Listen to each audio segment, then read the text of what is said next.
uKhumalo uthi i-IEC yenza iphutha ngokuthi yenze uZuma ubuso baleli qembu ngoba isivumelwano ababa naso ukuthi wayezokuba umholi we-MK isikhashana.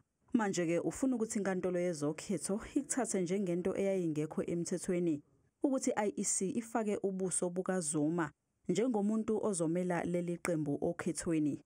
uKhumalo umile kwelokuthi nguyena umnikazi we-MK. Uthi nokwesula kwakhe kuleli qembu kwenziwa ngendlela engekho emthethweni ngoba indodakazi kaZuma, uDuduzile Zuma Sambudla, wakhwabanisa incwadi yathunyelwa e-IEC eyayisho ukuthi uyesula kuleli qembu. The IEC should have done more to verify that an email sent by Ms.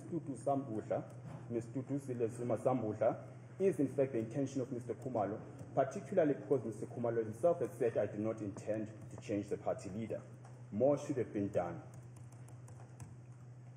I then deal with our allegation that there is reasonable suspicion on the papers that Ms. Zuma Sambudla in fact forged the letter.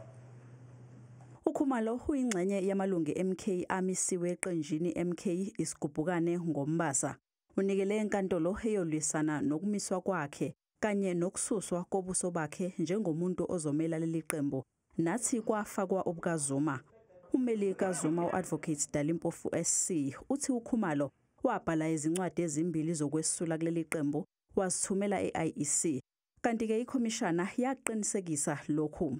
Mr. Khumalo wrote one letter to the IEC, according to him, and the other one was forged. Or Mr. Khumalo wrote, signed, and sent 2 letters. uDuduzile Zuma Sambudla uthi usetshele abameli bakhe ukuthi bamangalele uKhumalo ngecala lokudicilela phansi igama lakhe kulandela lezi insolo. Both Ms. Zuma Sambudla has given instructions to her lawyers to mount a serious case of defamation against Mr. Khumalo.